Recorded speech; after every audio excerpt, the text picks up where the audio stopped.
Hello, I'm Dr. Herman and welcome back for another video here, and we've got a lot to share with you. And I'm going to share this video on my cancer website called Hope for Your Cancer.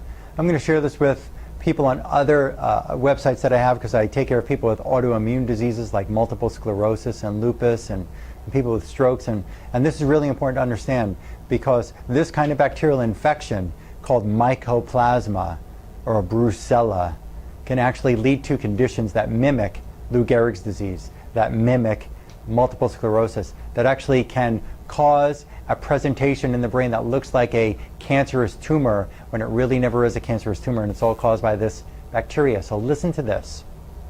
Mycoplasma mimicking a brain tumor. To the best of our knowledge, we describe here the second case of neurobrucellosis, which is a presentation of the bacteria in the nervous system, in the brain or spinal cord. They're describing a second case of neurobrucellosis mimicking a cerebral tumor caused by this Brucella bacteria infection that I've talked about in a few other videos on my website here. And I will show you, listen, I'm going to have to read some information while I'm telling you what's on this, on the research here, because I don't have it all memorized, but I do know what's going on here and what I'm talking about. But I'll also give you some research sites that you could look things up on and you could read this for yourself, okay? The mass lesion was clinically and radiologically indistinguishable from a brain tumor. So on the X-ray, the lesion in the brain, they couldn't distinguish it from a brain tumor. It looked exactly like a brain tumor. The diagnosis was established by isolating this Brucella bacterial infection in a blood culture and a positive Wright's agglutination test on a CSF, on a cerebral spinal fluid test.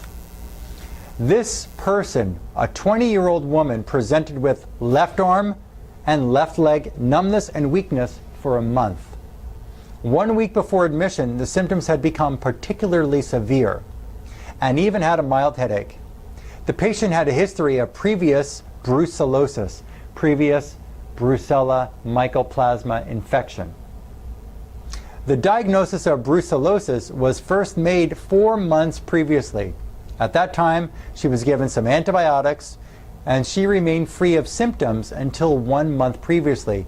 So that just says 4 months previously she had symptoms, they found this infection, they gave her antibiotics, the symptoms went away, but then it came back about 3 months later. Upon examination, the patient was febrile, and the neurological examination showed left-sided paralysis again. I'm going to skip through some of this because there's too much to read here. They found in stains in blood tests, they found the stains, there was no bacteria, mycobacteria was not there, regular bacteria were not there, fungus was not there, Lyme's disease was all negative. They found, they found inflammation of the brain. They did a lumbar puncture to see if anything else. The examination of the cerebral spinal fluid showed no pleocytosis, which is a protein, and sugar levels they couldn't find. No bacteria, no mycobacteria, no fungus. All results, even for a certain kind of mycobacteria, was done and it couldn't be found. All results were coming up negative, even for a cytomegalovirus. Herpes virus was negative, Epstein-Barr virus was negative, rubella was negative, toxoplasmosis was all negative. No viruses were found, no bacteria they could find, no mycobacteria, no fungus. They looked for everything. And what they finally found was a positive for Brucella melitensis in a blood culture. Let's go back a moment. She was treated for Brucella before with antibiotics. Symptoms went away. 3 months later, symptoms came back worse, and they found that the patient still had this Brucella infection in her body. The central nervous system involvement in brucellosis or neurobrucellosis, they say, is rare. Well, not everybody's being tested by their doctor, so they're saying it's rare, maybe from who they've tested. Maybe they only tested a couple of people. How many of you with MS or cancer have been tested for Brucella? How many of you with lupus or fibromyalgia or neuropathy have been tested for Brucella? Or transverse myelitis? How many of you have been tested for Brucella? How many of you with headaches or stroke or heart disease have been tested for brucella? How many of you with neuropathy have been tested for brucella? Because of its nonspecific manifestation and broad spectrum of clinical syndromes, neurobrucellosis may occasionally be overlooked. Brucella exhibits a great affinity for the meninges, meningitis. Therefore, the most frequent clinical syndromes associated with neurobrucellosis are meningitis or meningoencephalitis.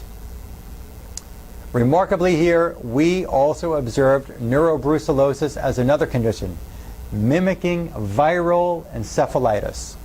In conclusion, despite its rareness, because people are not really being tested for it, it is crucial that neurobrucellosis be considered in the context of solitary intracranial lesions, tumors.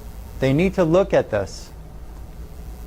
So there are patients with cancer in the brain, what this says, mimicking a brain tumor, meningitis, and they're not even looking for this brucella infection. And even if they found it, they'd give it antibiotics. And just like you heard about the story of the 20-year-old, symptoms went away, came back with a vengeance. There are natural substances that we can use to really help get rid of this infection. It can be done, but we've got to look out for it. Okay? So a brain tumor may be because of an infection. And there are studies that show cancer really is chronic infection, chronic toxicity that needs to be overcome so your body can be healthy again. And I can help you do that. I'd love for you to integrate your care program with what I have to offer you. And we can help give you a better shot at helping you save your life and reverse your cancer. Look forward to helping you. Give us a call, 954-370-3100. And thank you for letting me come to your home and share this information with you. Thank you very much.